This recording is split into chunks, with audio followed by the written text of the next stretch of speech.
Greetings, Eric Heyman here with the Joy Homesteading. I wanted to show you some upgrades to these 4x8 metal beds.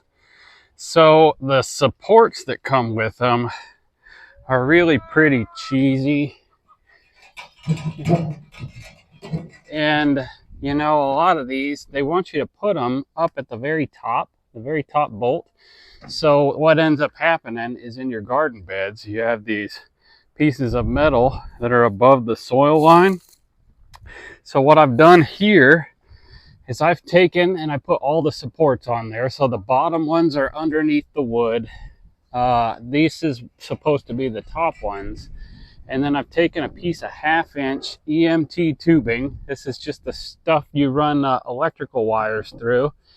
And I've smashed the ends, bent it, and then drilled holes in it. And that stuff's rigid. So I'm thinking I put 2 of those in there. I got 2 out of 1 stick. I wanted to do like an X, but it would take 2 sticks to do that. I think this will be rigid enough. You see how I'm putting soil in there, and this one's already bending down.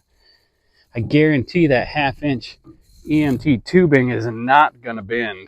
It's going to keep this thing square, and I think I'll be able to have the soil up above those supports. I think that's going to be a pretty good upgrade.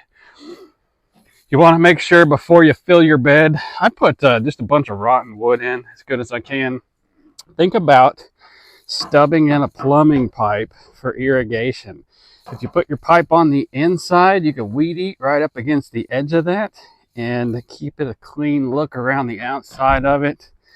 And then just when you fill it, just find something to put in the bottom so you don't have to have as much soil, and that'll really get you going. But check out thinking about making some of those supports.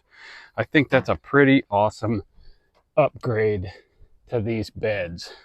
If you like that and want any other people to see it, go ahead and hit that thumbs up button. We'll see you later. Thanks.